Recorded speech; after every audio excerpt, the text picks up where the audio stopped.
నమశివాయ. ఛానల్ని వీక్షిస్తున్న అందరికీ శ్రేయస్సు, యశస్సు కలగాలని ఆ సర్వేశ్వరుని ప్రార్థిస్తూ ఈనాటి మన వాస్తు విద్య కార్యక్రమంలో హౌసింగ్ ప్లాట్స్ గృహస్థలాలను గురించి తెలుసుకుందాం. వాస్తుశాస్త్రం నందు స్థలాలను, ప్లాట్స్ను, గృహస్థలాలను 16 రకాలుగా అనగా షోడశాకార స్థలాలుగా విభజించారు.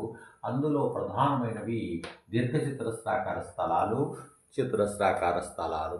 దీర్ఘచతురస్రాకార స్థలాలను వాస్తుశాస్త్ర పరిభాషలో ఆయతాకార స్థలాలు అంటారు. ఇలాంటి స్థలంలో వాస్తుశాస్త్రరీత్యా గృహ నిర్మాణం చేసి అందు నివసిస్తూ ఉన్నట్లయితే ఆ గృహంలోని వారి యొక్క కోరికలు, అనుకున్న కోరికలు నెరవేరుతుంటాయి అని మహాద్రష్టులైన మన మహర్షుల యొక్క అభిప్రాయం. ఆయతాం సర్వవాంఛితార్థ ఫలప్రద అని శ్లోకం. ఇక రెండవది చతురస్రాకార స్థలం.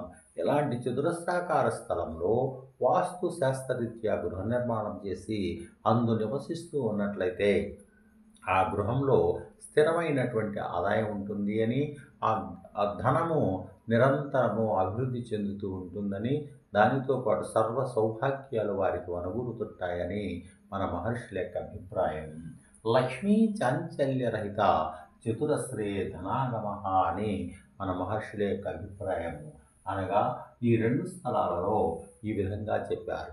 ఆయతాం సర్వవాంఛితార్థ ఫలప్రద Lakshmi చాంచల్యరహిత చతురశ్రే ధనాగమ.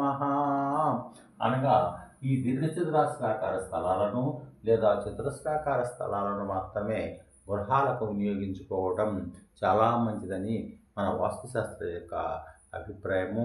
Thank you one and all for your subscription.